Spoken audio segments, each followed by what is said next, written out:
కాకినాడ జిల్లా కాకినాడ నుంచి 18వ వార్డు జన సైనికుడిని ఈరోజు నాకు ప్రెస్ మీట్ ముందు మాట్లాడడం జరుగుతుంది సార్. మా పవన్ కళ్యాణ్ గారు నేర్పిన మంచి సర్లే ఈరోజు మేము ఆయన జెండా పట్టుకుని ఆయన గురించి మేము ఎంతో కష్టపడడం కూడా జరుగుతుంది. అలాగే ఆయన చేసిన మంచి పనులు, ఎన్నో మంచి పనులు, మంచితనమే ఈరోజు 21 సీటుకి కారణం కూడా. 21 సీటే కదా, ఆయన 50 సీట్లు పోటీ చేసినా కూడా మేము గెలిపించే సత్తా మా జన సైనికుల్లోకి అందరికీ వచ్చింది. పెద్దలంటే చాలా గౌరవం, అంత మర్యాద. అతను ఎంతమంది అతన్ని తిట్టినా సరే అతను అలాంటి ఏం పట్టించుకోకుండా ఇప్పటికీ పెద్దలకి ఇచ్చారు రెస్పెక్ట్. ఎక్కడ దాకా ఇస్తారు వాళ్ళ అబ్బాయి గారు, వాళ్ళ రేంజ్ ఏంటి సార్, మెగా ఫ్యామిలీ పెద్ద రేంజ్. అలాంటిది నారా చంద్రబాబు నాయుడు గారు పాదాల బంధం కూడా దగ్గరుండి చేయించారు. ఆ అబ్బాయి గారే కదండి, పవన్ కళ్యాణ్ గారు కూడా చాలా పెద్ద పెద్దలు అందరికీ దండం పెట్టుకోవడం జరిగింది.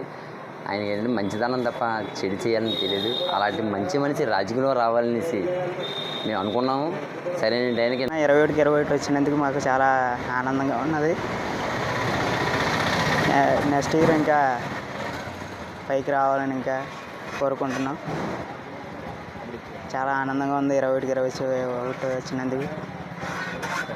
నెక్స్ట్ ఇయర్ సీఎం అవ్వడానికి ఎంతో కృషి చేయాలనుకుంటున్నాం. అందరికీ నమస్కారం. పవన్ కళ్యాణ్ గారికి అభివృద్ధితో చెందిన సీట్లు 21 మెజార్టీ చెందారు. ఆయన ఘన విజయం సాధించినందుకు మాకు అందరికీ చాలా ఆనందంగా ఉంది. ఆయన ఈ పదవిలో చాలా దిశకి వెళ్ళి ఇంకా ప్రజలకు అందరికీ చాలా మంచి చేయాలని మేము అందరూ కోరుకుంటున్నాం. ఇప్పుడు పవన్ కళ్యాణ్ గారు ఆయన ఉన్న స్థాయిలో మా ఆనందాన్ని చూసుకుంటున్నాం. ఆయన ఇంకా ఎత్తుకు వెళ్ళాలని, ఆయన ప్రజలకు చాలా మంచిగా చేయాలని మేము ప్రజల తరపు నుంచి మేము సంతోషంగా మేము అడుగుతున్నాం. మేము పవన్ కళ్యాణ్ జనసేన పార్టీ, ఆయన పార్టీ రావాలని మేము చాలా కోరుకున్నాం సార్. అనుకున్న కోరికలన్నీ తీర్చాలి. యూత్ అంతా కూడా ఆయన కోసం చాలా పోరాడాం. ఎక్కడ మీటింగ్లు అయినా సరే హాజరై బాగా ఆయన కోసం చాలా ఎండలా ఎక్కడికైనా సరే వచ్చి రావడానికి మేము సిద్ధంగా ఉన్నాం. అదే సార్, జనసేన పార్టీ ఇవాళ చాలా విజయవంతం సాధించింది. 21 సాధించింది. 10 సంవత్సరాల నుంచి ఎంతో కష్టపడుతున్నారు పవన్ కళ్యాణ్. ఆ విజయాన్ని ఇప్పుడు పొందాడు.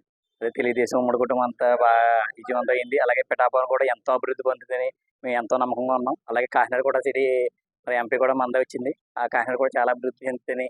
పిఠాపురం పవన్ కళ్యాణ్ గారు ఏ ఆశయాలతో అయితే వచ్చారో ఆ ఆశయాలను నెరవేరుతారని మేము అందరూ భావిస్తున్నామని మా యూత్ అందరూ పవన్ కళ్యాణ్ అంటే ఉన్నాం. అదే ఆయన ఏ చెప్తుంది చేయడానికి ఎప్పటికైనా జీవితాంతం ఆయనతో ఉండడానికి మేము కృషి చేద్దామని. జై పవన్ కళ్యాణ్, జై జనసేన.